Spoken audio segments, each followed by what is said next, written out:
Let's talk about grace, about how to let yourself off the hook when you make a mistake. The other night, Bailey, my dog, got me up at 1:27 a.m. to go outside. While I don't appreciate being awakened in the middle of the night, I get up because she truly has to go. Plus, if I were being honest, it was my fault that she woke me up. I didn't let her out before I went to bed.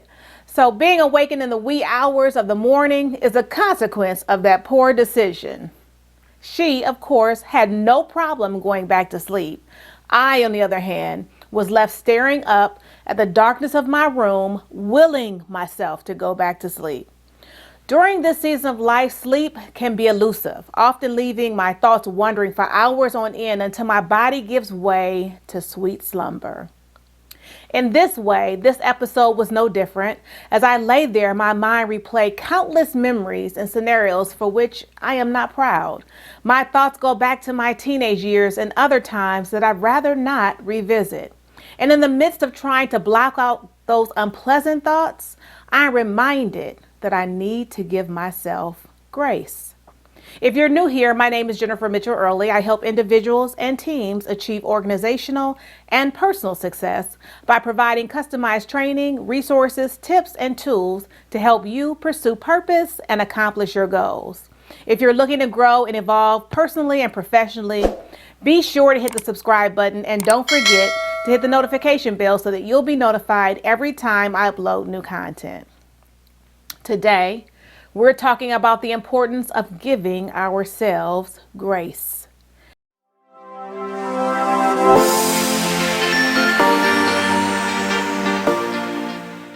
Everyone's talking about taking time away, meditating, taking deep breaths, putting yourself first. But I would add that giving yourself grace is also a major component of self-care.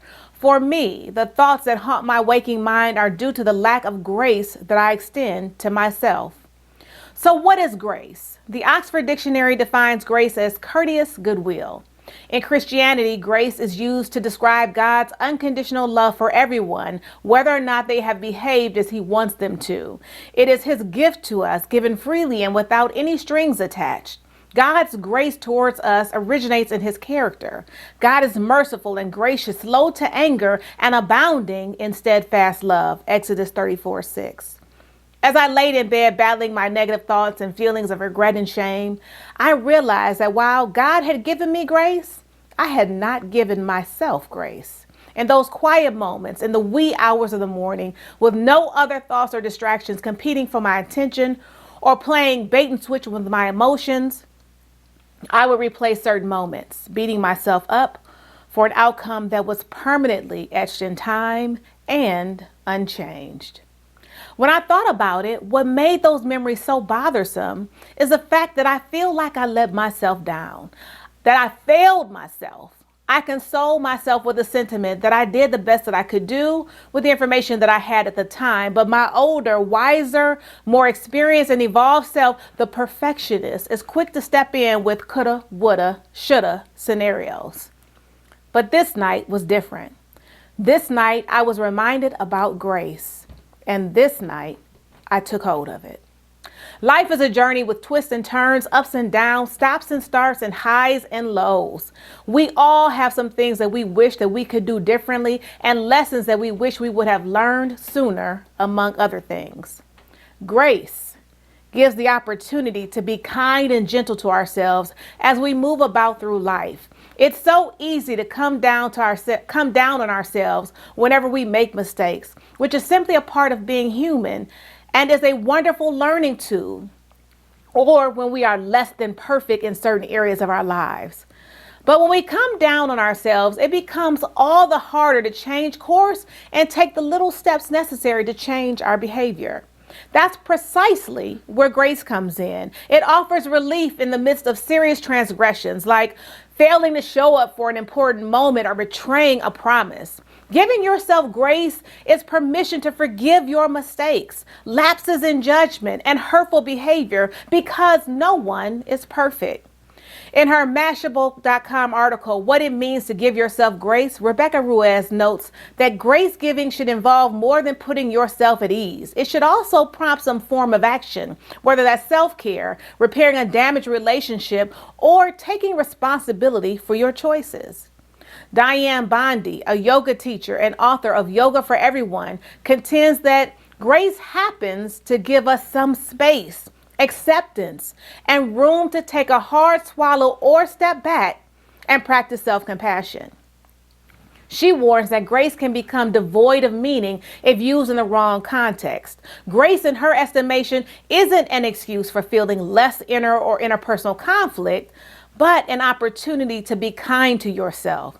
Grace, used in the proper context, should be tied to an action like solving problems, seeking forgiveness, even of self, or practicing acceptance of difficult circumstances and emotions.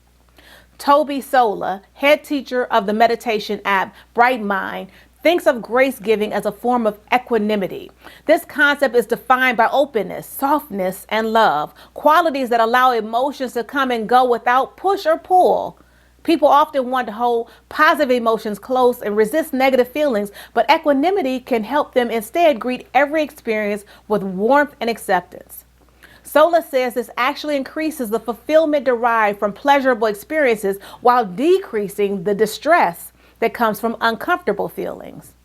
When regret and shame, for example, are met with acceptance, Sola says they're not just a source of distress, but serve an important purpose by signaling to the mind and body that it's possible to act differently in the future.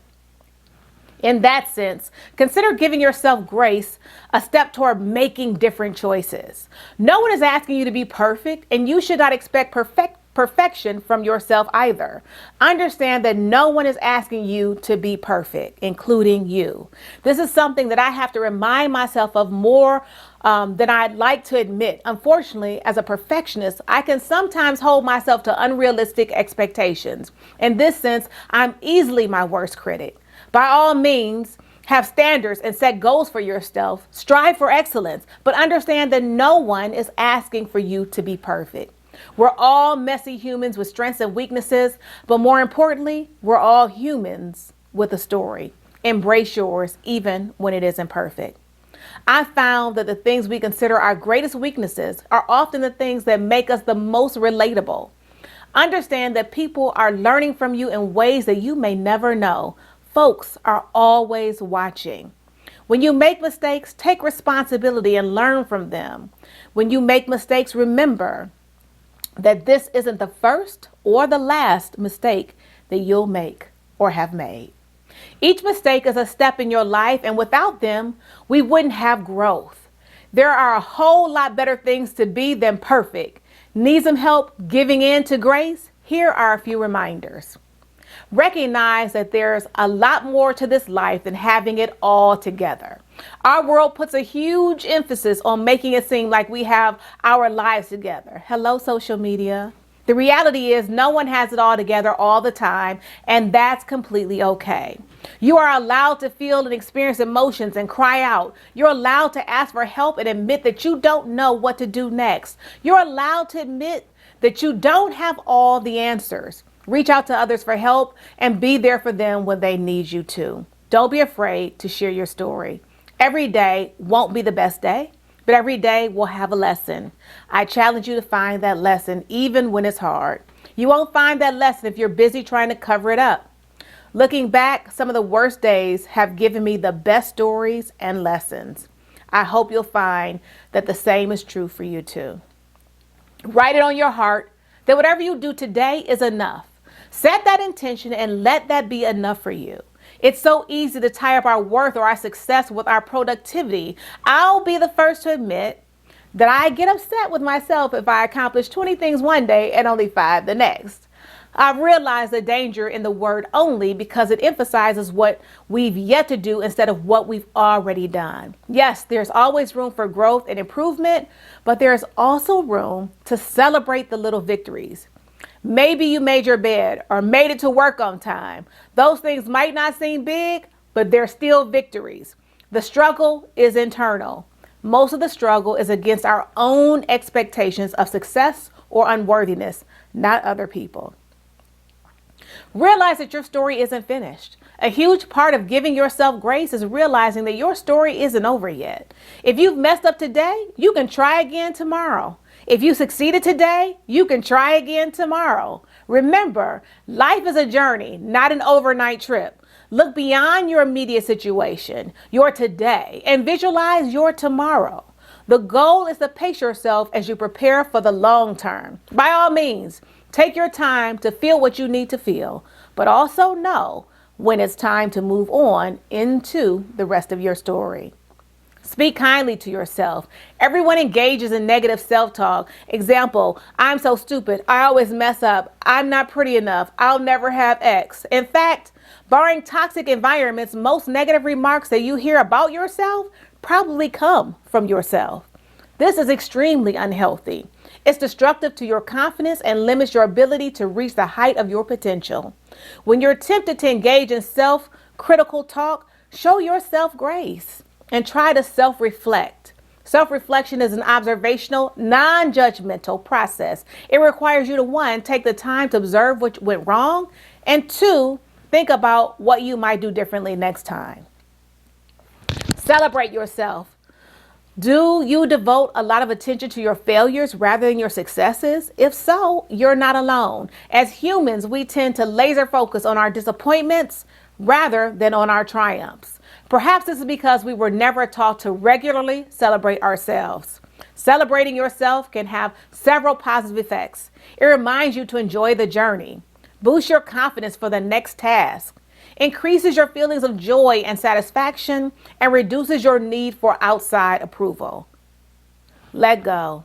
To give yourself grace is to give permission to forgive your mistakes, lapses in judgment, and hurtful behavior, because no one is perfect. We all have that one thing, or maybe multiple things, we believe would have turned out differently if we had chosen an alternative path. Yep, the stuff that keeps me awake at night while Bailey snores. It's important to stand in the decision you made without hindsight and to be confident in the reasons you made them at the time. And finally, hard work and overworking are not synonymous. Overworking is often glamorized, but there's nothing glamorous about it. In fact, overworking can take a serious toll on your mental and physical health. So it's imperative that you allow yourself rest. So the next time you're stuck in a rut, in a funk, or can't sleep at night, remember to give yourself some grace. Thanks for watching. I'll see you in my next video.